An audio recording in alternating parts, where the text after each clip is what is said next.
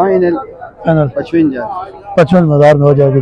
अच्छा इनमें कम से कम रेट में कितना वाला है बकरों में? कम से कम रेट 22,000 22 वाला। अच्छा इनमें मादी भी है नर भी है? नर भी है मादी भी है मिक्स है। अच्छा नंबर दो ना अपना। 14 90 90 60 60 449 449। और वो वाला गाड़ी वाला वो भी हमारा है उसकी क्या डिमांड है? उसका 75 एक का नर है मादी है वो भी नर है तीनों? हाँ वो 4 होना है अच्छा चार चार को 75 नहीं नहीं ये छोटे का क्या है लाल वाला? छोटे का 30,000 और उसका? उसका 45,000 उन दोनों को 75 है जी। इन दोनों को 75 ये चेक कर ले।